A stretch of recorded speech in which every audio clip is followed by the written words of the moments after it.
friends and accomplices. Here's where we're at. We've had the bumper on it.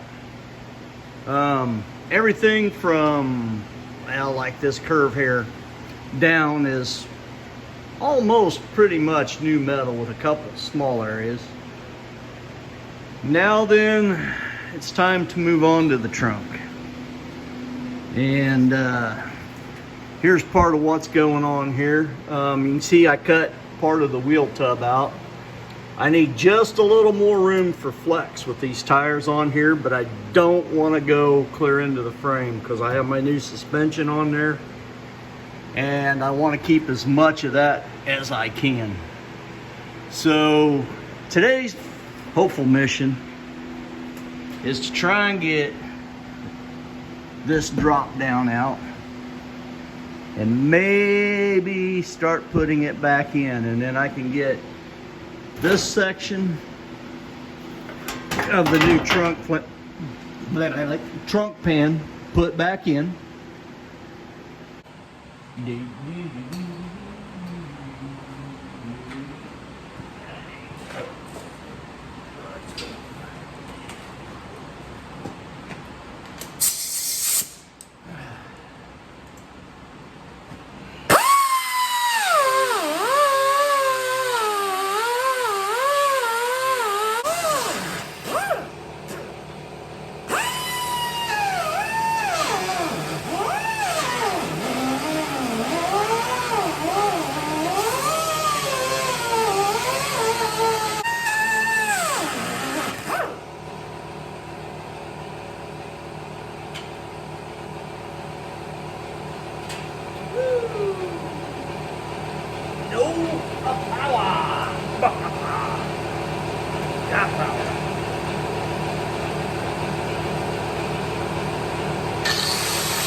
Check this out, guys.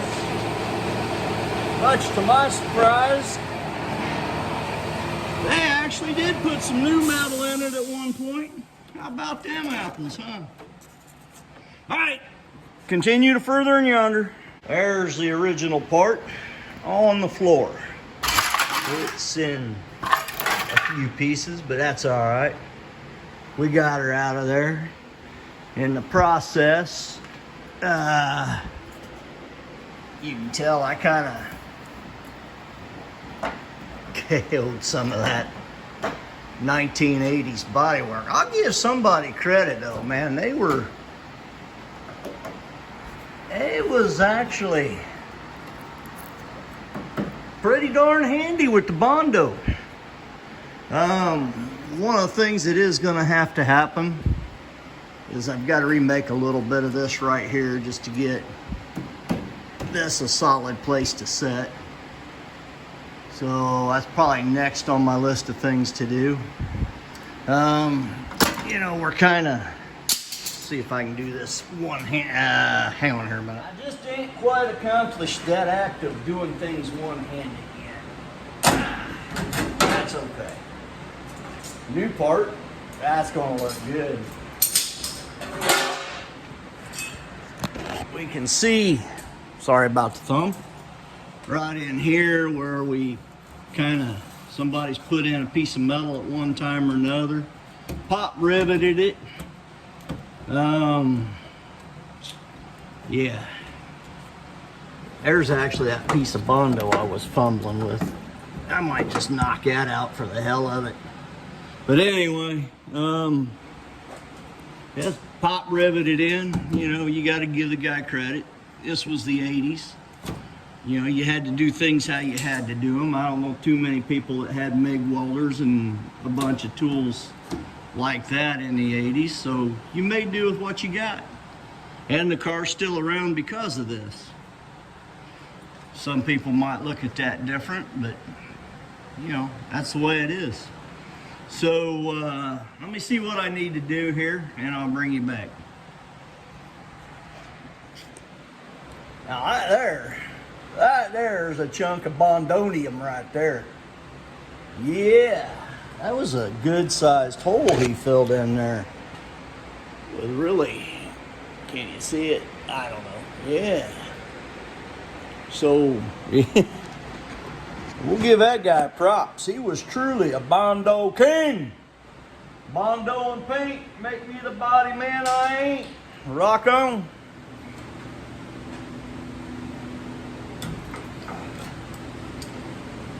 There we go. One word of advice.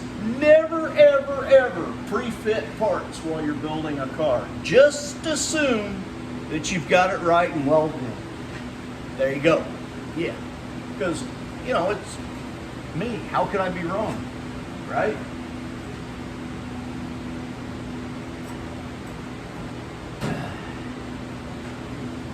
Don't ever listen to me. But at the moment, it does kind of look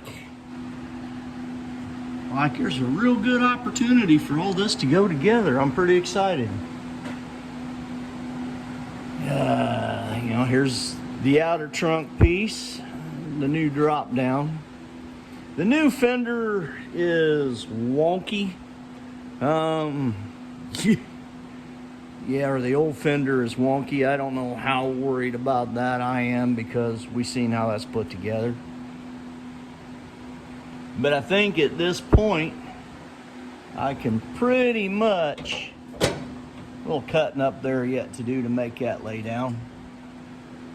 I can pretty much start kind of trimming and making parts and getting things to fit right, and the car will start maybe ooh, no, it won't fit. It'll actually start to look better. It's a Wednesday after work. One or two pieces may have fallen off and hit in the ground here. Most of the trunk, well, all of the trunk floor is missing. Yeah, that's what we'll have to call it. And I got Auto Salvage Outlaws playing on the TV. So at this moment, I'm going to continue to do a little stripping here. I'm going to fit all the new trunk parts in here, and I'll bring you right back.